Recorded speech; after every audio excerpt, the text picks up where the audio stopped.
You ask Tiger to solve. This deals with linear equations with one unknown.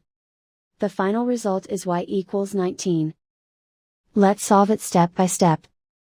Simplify the expression. Group like terms.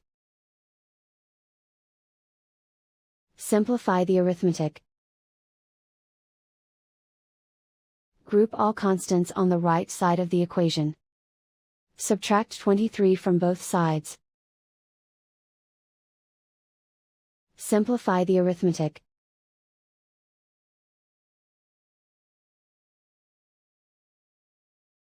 Isolate the y.